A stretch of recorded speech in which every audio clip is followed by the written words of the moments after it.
금값 요즘 정말 뜨겁죠. 아휴, 네, 맞아요. 온스당 4,000달러를 넘어서면서 과거엔 설마 했던 2만 달러 예측까지 다시 소환되고 있습니다. 그쵸. 그때만 해도 너무 먼 얘기 같았는데. 그러니까요. 오늘은 이 금값 급등의 배경에 깔린 진짜 이유들을 좀 깊이 파헤쳐 보려고 합니다. 네네. 단순히 시세 정보 나열하는 게 아니고요. 현재 금융 시스템의 속살, 그리고 미국의 그 거대한 부채 문제가 이 금값 뒤에 어떻게 얽혀 있는지 그 본질을 이해하는 시간이 될 겁니다. 좋습니다. 저희가 3프로TV에 나왔던 스테커스 조규원 대표의 분석 자료들을 좀 참고해서요. 저희 나름의 시각으로 재해석해서 핵심만 뽑아드릴게요. 자, 그럼 시작해 볼까요? 네, 좋습니다. 금값 상승은 사실 단순한 가격 변동 그 이상의 의미를 던져줍니다. 아, 그런가요? 네, 마치 그 탄광석 카나리아처럼요. 현재 우리가 당연하게 여기는 금융 시스템, 특히 달러 시스템의 건강 상태에 대한 중요한 경고 신호로 해석될 여지가 충분합니다. 경고 신호다. 그렇죠. 오늘 이야기는 단순히 금이 왜 오르는가를 넘어서 왜 지금 이 시점에 이렇게 올라야만 하는가라는 질문에 좀 답을 찾아가는 과정이 될 겁니다. 좋습니다. 아주 흥미로운 접근인데요. 일단 현상부터 짚어보죠. 금값이 온스당 4,100달러를 넘어서 사상 최고치를 경신하고 있는데 유독 한국에서는 실물금 구하기가 하늘의 별 따기라는 소리가 들립니다. 네, 맞아요. 김치 프리미엄이라는 말까지 나오던데요. 실제 상황이 어떤가요? 아유, 그 표현이 딱 맞습니다. 현재 한국에서 실물금을 사려면요. 국제 시세나 KRX 금시장 가격보다 무려 16%나 더 비싼 값을 치러야 합니다. 16%요? 와. 네, 이게 바로 김치 프리미엄이죠. 수요는 넘쳐나는데 국내에 유통되는 실물금 공급량이 턱없이 부족하다는 명백한 증거입니다. 16% 프리미엄이라. 이건 금값이 오를 걸 기대하고 투자하는 의미가 거의 없을 정도의 격차인데요. 그렇죠. 금값이 가만히 있어도 프리미엄만 빠지면 바로 16% 손실이라는 거잖아요. 네, 극단적으로 말하면 그렇습니다.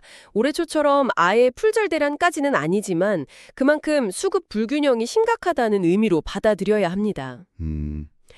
종로 금은방에서는 순금 한돈 사려는 사람이 줄을 서는 풍경도 벌어진다고 하니 일반적인 상황은 확실히 아니죠. 알겠습니다. 이런 비정상적인 현상까지 나타나게 만드는 근본적인 원인, 역시 금값 자체의 폭등이겠죠. 도대체 왜 이렇게까지 오르는 걸까요? 네. 보통 금하면 달러와 반대로 움직인다고 생각하는데 최근엔 꼭 그렇지도 않은 것 같고요. 여기서 중요한 관점의 전환이 좀 필요합니다. 금의 진정한 반대편에 서 있는 건 달러 현찰이라기보다는요. 미국 국채라고 보는 게 더 본질에 가깝습니다. 아, 미국 국채요? 네, 우리가 돈, 머니라고 인식하는 것은 교환 기능 외에 가치 저장 기능이 핵심인데 지속적으로 발행량을 늘려가는 달러는 이 가치 저장 기능이 약화될 수밖에 없습니다. 그렇죠. 즉, 교환 수단으로서의 화폐, 커런시 역할은 하지만 시간이 지나도 구매력을 보존해주는 돈의 속성은 점점 잃어가는 거죠. 아, 돈과 화폐를 구분해서 봐야 한다는 말씀이시군요. 흥미로운 지적인데요. 그렇습니다. 전 세계 중앙은행들은 오랫동안 외환 보유고의 핵심 자산으로 미국 국채를 쌓아왔습니다. 가장 안전하고 유동성 높은 자산으로 여겨졌으니까요. 네. 에 대한 믿음이 서서히 흔들리기 시작하면서 그 대안으로 금 보유량을 꾸준히 늘려왔습니다. 아, 언제부터요? 2010년대 이후부터요. 2000년대 초반만 해도 각국 중앙은행 외환보유고에서 달러 자산 비중이 70%에 육박했지만 지금은 50%대로 내려앉았습니다. 오, 많이 줄었네요. 네, 그 빈자리를 상당 부분 금이 채우고 있는 겁니다. 세계 중앙은행들이 미국의 뒷마당 채권인 국채를 예전만큼 믿지 못하게 된 결정적인 이유가 뭘까요? 2008년 금융위기 같은 사건들이 있었죠. 바로 그겁니다. 2008년 금융위기, 그리고 결정적으로 2020년 팬데믹 때 미국이 보여준 모습 때문입니다. 아, 팬데믹 때. 네, 위기가 닥치자 천문학적인 규모의 달러를 말 그대로 헬리콥터에서 뿌리듯이 찍어내는 것을 전 세계가 봤습니다. 그렇죠. 돈을 엄청 풀었죠. 당장의 위기 극복에는 도움이 됐을지 몰라도 장기적으로 달러 가치의 희석은 피할 수 없다는 불안감을 심어준 거죠. 그런데 달러 가치가 떨어질 것 같으면 금리를 올려서 보상해주면 되지 않나요? 그게 경제학 교과서에 나오는 이야기 아닌가요? 이론적으로는 그렇습니다만 지금 미국이 처한 현실은 다릅니다. 아, 다른가요? 네, 인플레이션보다 높은 수준으로 금리를 유지하려면 즉 실질 금리를 플러스로 만들려면 미국 정부가 짊어진 막대한 부채의 이자 부담이 기하급수적으로 늘어납니다. 아, 부채 때문에. 그렇죠. 이미 이자 비용만으로도 허리가 휘청거리는 상황인데 금리를 더 올리기가 현실적으로 매우 어려운 거죠.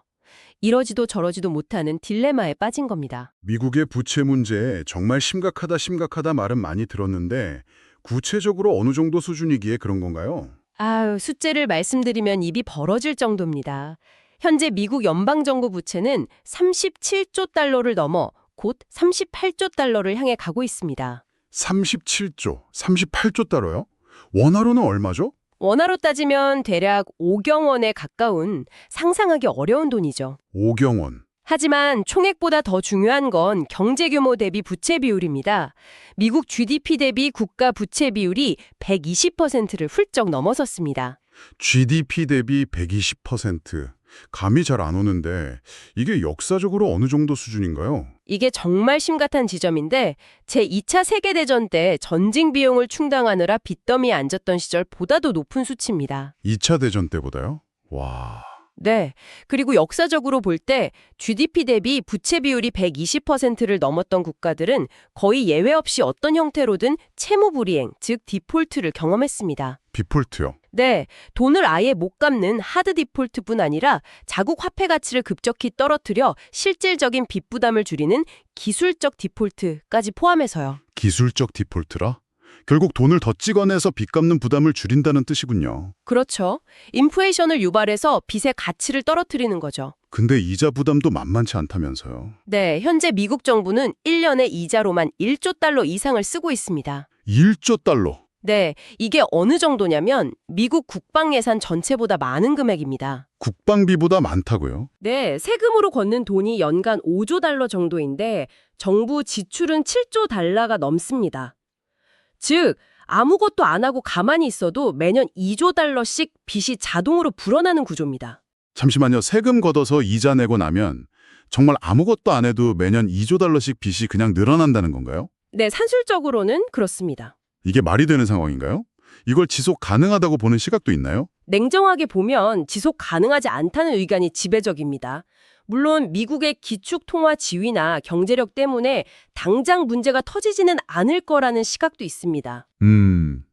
그렇죠. 하지만 이런 구조적인 문제가 해결되지 않는 한 언젠가는 한계에 부딪힐 수밖에 없다는 불안감이 커지는 거죠. 아, 바로 이런 배경 때문에 중앙은행들이 미국 국채 비중을 줄이고 금을 사들이는 움직임이 나타나는 겁니다. 미국의 재정 상황에 대한 근본적인 불신이 깔려 있는 거죠. 그런데 이런 중앙은행들의 움직임이 트럼프 행정부 시기와 맞물려서 더 가속화되었다는 분석도 있던데요? 네, 정확한 지적입니다. 공교롭게도 중앙은행들이 금 매입을 본격적으로 늘리던 시기와 트럼프 행정부의 보호무역주의 강화, 미중 무역 분쟁 격화, 그리고 연준의 독립성을 흔들려는 시도들이 겹쳤습니다. 아, 그때 연준 압박하고 그랬었죠? 네. 이전까지는 미국 정부는 못 믿어도 중앙은행인 연준은 독립적으로 움직일 것이라는 마지막 믿음 같은 게 있었는데 그 믿음마저 흔들리면서 탈달러, 탈세계화 흐름에 기름을 부은 격이 됐습니다. 미국이라는 국가 시스템뿐만 아니라 달러를 발행하는 연준에 대한 신뢰까지 흔들리니 대한자산으로서 금의 매력이 더욱 부각될 수밖에 없었죠. 그렇군요. 이런 거대한 흐름 속에서 조기원 대표는 과거 금값이 온스당 2만 달러는 그냥 지나가는 가격일 뿐이라고까지 예측했었죠. 네, 그랬었죠. 당시에는 정말 파격적인 주장이었는데 지금 돌아보면 그 근거가 뭔가요? 혹시 단순히 감인가요? 아니면 어떤 논리가 있는 건가요? 아니요, 감에 의존한 예측은 아닙니다. 역사적 패턴의 기배는 분석입니다. 역사적 패턴이요? 네, 과거 금본위제가 폐지되거나 화폐 시스템에 큰 변화가 있었던 시기, 예를 들어 1933년 대공황 당시 미국이 금본위제를 사실상 포기했을 때나 1970년대 닉슨 쇼크 이후 금과 달러의 연결고리가 완전히 끊어졌을 때 금값이 폭등하는 현상이 나타났습니다. 네, 그렇죠. 이때 흥미로운 공통점이 발견되는데 해당 국가가 보유한 금의 총 가치가 중앙은행 중앙은행이 발행한 본원 통화량, 그러니까 중앙은행에 직접 공급한 현금의 총량과 비슷해지거나 오히려 넘어서는 수준까지 금값이 올랐다는 겁니다. 아, 과거 위기 상황에서 금 보유량 가치와 돈 발행량이 거의 같아지는 수준까지 금값이 올랐다. 이런 패턴이요? 네, 그렇습니다. 그 가치가 거의 일치하거나 오히려 금 가치가 더 높아지는 현상까지 보였어요. 오, 신기하네요. 네, 이 역사적 패턴을 현재 미국 상황에 대입해 보는 겁니다. 현재 미국의 본원 통화량 M0가 대략 5.2조 달러 수준이고요. 미국 정부가 공식적으로 보유하고 있다고 발표한 금이 8,133톤입니다. 네. 이 두 숫자를 가지고 과거 위기 시 금값과 본원 통화량이 연동되었던 패턴에 따라 계산해 보면 금값은 이론적으로 온스당 최소 21,422달러까지 상승할 수 있다는 계산 결과가 나옵니다. 21,422달러. 와, 현재 4,000달러대에 비하면 엄청난데요. 그렇죠. 물론 이건 미래 예측이라기보다는 과거 패턴에 비춰본 일종의 잠재적 가치 추산입니다. 네, 그렇죠. 계산상의 수치죠. 하지만 1933년과 1970년대 두 차례의 금 상승 사이클에서 실제로 이 계산상의 지점을 넘어서는 가격까지 도달했던 역사가 있다는 점은 시사하는 바가 큽니다. 결국 미국의 막대한 부채 문제를 해결하는 과정, 즉 달러 가치를 희석시키는 과정에서 금의 상대적 가치가 그만큼 오를 수밖에 없다는 논리로 이어지는군요. 맞습니다. 미국이 빚 문제를 해결할 방법이 마땅치 않다는 전제라 깔린 것 같고요. 정확히 보셨습니다. 현재 미국이 부채 문제를 해결할 시나리오는 크게 세 가지입니다. 첫째, 정부 지출을 대폭 삭감하는 긴축 재정. 아, 근데 그건 정치적으로 어렵지 않나요? 그렇죠. 정치적 저항이 너무 커서 현실적으로 불가능에 가깝습니다. 둘째, 아주 높은 경제 성장을 통해 GDP 대비 부채 비율을 낮추는 것.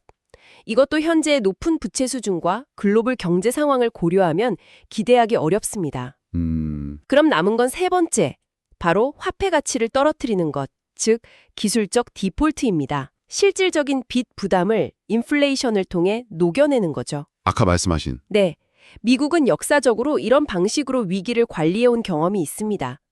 지금도 뚜렷한 대안이 보이지 않기 때문에 결국 이 길을 갈 가능성이 높다고 보는 시각이 많습니다. 그렇군요. 그렇다면 달러 가치의 장기적인 하락과 그 반대 급부로서의 금 가치 상승은 필연적인 수순이며 2만 달러라는 가격은 어쩌면 정말 그 과정에서 지나치는 숫자에 불과할 수 있다는 분석이 나오는 겁니다. 듣고 보니 상당히 설득력 있는 분석입니다. 1970년대에도 10년 동안 금값이 26배 뛰었지만 달러 시스템이 완전히 무너지진 않았죠. 네, 맞아요. 시스템은 유지됐죠. 다만 그 과정에서 현금이나 채권만 들고 있던 사람들은 실질 구매력을 크게 잃었지만 금을 가졌던 사람들은 자산을 지킬 수 있었고요. 이번에도 비슷한 역사가 반복될 수 있다는 거군요. 네, 역사는 그대로 반복되지 않지만 비슷한 운율을 갖는다고 하죠. 화폐 시스템의 재조정이 일어날 때마다 부의 이전이 발생하는데 그 과정에서 어떤 자산을 보유하고 있느냐가 중요해지는 겁니다. 그런데요. 가치 저장 수단이라면 금 말고도 요즘엔 비트코인 같은 디지털 자산도 있지 않습니까? 네, 있죠. 왜 굳이 수천 년 된 이 노란 금속이 여전히 이렇게 중요하게 거론되는 걸까요? 금이 무려 5,000년 넘게 인류 역사에서 돈의 지위를 유지해온 데는 단순한 전통 이상의 이유가 있습니다. 네. 과학적으로 접근해 볼 필요가 있는데요.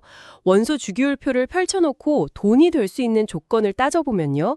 예를 들어 희소성, 불변성, 안정성, 또 나누기 쉬워야 하고 이런 조건을 다 따져보면 이 모든 조건을 만족하는 원소는 정말 놀랍게도 금과 은 정도밖에 남지 않습니다. 아, 화학적으로도 돈이 될 수밖에 없는 운명을 타고났다는 거군요. 그렇다고 볼 수 있습니다. 뭐랄까 본질적인 속성이죠. 그래서 전 세계 중앙은행들이 운반과 보관에 엄청난 불편함과 비용을 감수하면서까지 지구상 금의 약 20%나 되는 양을 자기들 금고에 실물로 쌓아두고 있는 겁니다. 네네. 디지털 시대에도 불구하고 금의 이런 본질적인 돈으로서의 속성은 변하지 않는 거죠.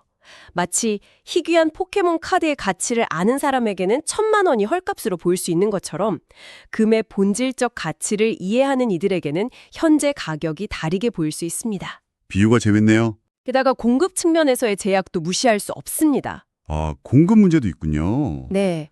새로운 금광을 발견해서 실제 금을 생산하기까지 평균 10년 정도 걸립니다. 10년이나요? 네. 그런데 최근 몇 년간 금광 기업들의 신규 투자나 탐사가 매우 부진했습니다. 금값이 오른다고 당장 생산량을 확 늘릴 수가 없는 구조예요. 지금부터 투자를 재개한다 해도 빨라야 2030년 이후에나 공급 증가 효과가 나타날 겁니다. 수요는 내는데 공급은 따라오지 못하는 상황이군요. 더 근본적인 문제는 지구상에 경제적으로 채굴 가능한 금 자체가 얼마 남지 않았다는 사실입니다. 아, 진짜요? 얼마나 남았는데요? 미국 지질조사국 USGS 추정에 따르면 약 5만 9천 톤 정도인데요. 현재 연간 채굴량이 3천 톤 정도니까 산술적으로 20년 안에 고갈될 수도 있다는 계산이 나옵니다. 20년이요. 생각보다 얼마 안 남았네요. 물론 기술 발전에 따라 달라질 수 있지만 채산성 있는 금광이 점점 줄어들고 있다는 건 분명한 사실입니다. 이런 희소성이 금 가격을 장기적으로 지지하는 또 다른 요인이 됩니다. 금 자체의 본질적 가치의 공급 제약까지 겹치니 가격 상승 압력이 클 수밖에 없겠네요. 자, 그럼 이제 현실적인 질문으로 넘어가 보겠습니다. 네.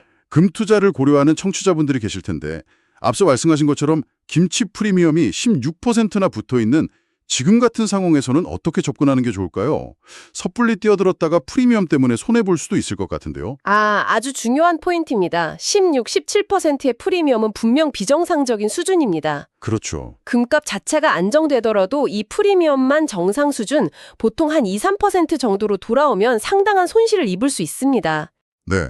따라서 현 시점에서는 국내에서 실물금을 사거나 KRX 금 시장을 이용하는 것보다는 미국 등 해외 증시에 상장된 금 ETF, 그러니까 상장지수 펀드요. 예를 들면 GLD나 IOU 같은 상품에 투자하는 것이 프리미엄 리스크를 피하는 더 합리적인 방법일 수 있습니다. 해외 ETF는 국제 금 시세에 거의 연동되니까 불필요한 웃돈을 줄 필요가 없다는 거군요. 그렇습니다. 그렇게 해외 ETF로 투자하다가 향후 국내 김치 프리미엄이 안정화되면 그때 다시 KRX 금 시장이나 실물금으로 갈아타는 전략을 고려해 볼 수 있습니다. 그것도 방법이겠네요. 네.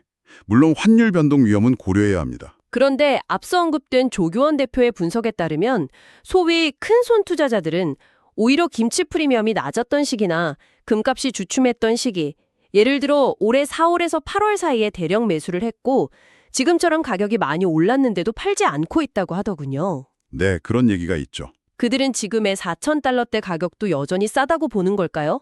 이 점은 어떻게 해석해야 할까요? 그건 거시적인 흐름과 금의 본질적 가치를 더 중요하게 보는 시각일 수 있습니다. 단기적인 가격 변동이나 프리미엄 등락보다는 앞으로 펼쳐질 가능성이 있는 더 큰 그림, 즉 달러 시스템의 불안정성과 그에 따른 금의 역할 변화에 베팅하는 거죠. 장기적인 관점이군요. 그렇죠. 그들의 관점에서는 4,000달러가 역사적 고점이 아니라 앞으로 다가올 더 큰 상승의 시작점 혹은 중간 지점 정도로 보일 수도 있습니다. 자산의 가치를 판단하는 시간 지평선이 다른 겁니다. 여기서 한 걸음 더 나아가 생각해 볼 점은 화폐 시스템 자체가 역사적으로 순환해 왔다는 사실입니다. 화폐 시스템의 순환이요? 네. 우리는 지난 50여 년간 금 같은 실물에 기반하지 않는 명목화폐, 즉 불안화폐 시스템에 익숙해져 있습니다. 정부나 중앙은행의 신용에만 의존하는 시스템이죠. 이게 영원할 거라고 생각하기 쉽습니다. 그렇죠. 태어나서부터 이런 시스템에서 살았으니까요. 당연하게 느껴지죠. 하지만 인류 역사를 길게 보면 금이나 은 같은 실물 가치에 연동되는 태환화폐 시스템과 그렇지 않은 불안화폐 시스템은 끊임없이 반복되고 순환해 왔습니다. 아, 그랬군요. 네, 불안화폐 시스템이 신뢰를 잃으면 다시 실물 기반 시스템으로 회귀하려는 움직임이 나타나곤 했죠. 지금 우리가 목격하는 달러 시스템의 균열과 그 대안으로 금이 부상하는 현상이 어쩌면 또 다른 화폐 시스템 전환기의 초입일 수 있다는 해석도 가능합니다. 전환기의 초입? 네, 역사의 큰 물결 속에서 현재를 바라볼 필요가 있다는 거죠. 오늘 정말 깊이 있는 이야기를 나눴습니다.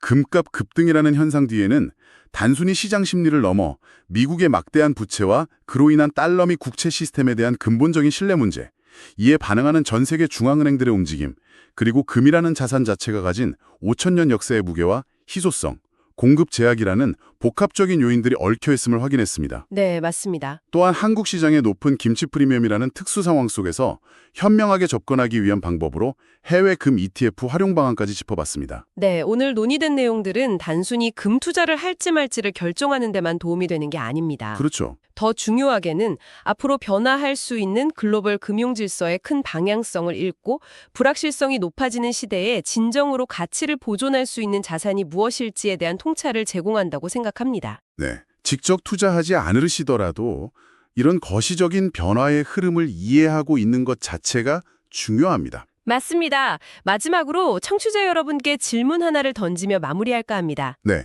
역사적으로 화폐 시스템이 순환해 왔고 현재 달러 중심 시스템이 여러 도전에 직면해 있다면 과연 금 다음 세대의 가치 저장 수단 또는 새로운 형태의 돈은 무엇이 될 수 있을까요? 의미 있는 질문이네요. 그리고 만약 금값이 정말 예측대로 지금보다 훨씬 더 높은 수준에 도달한다면 그것은 단순히 일부 투자자의 부의 증식을 넘어 우리 사회와 국가 간의 관계에 어떤 근본적인 변화를 가져오게 될까요? 한 번쯤 깊이 생각해 보시면 좋겠습니다.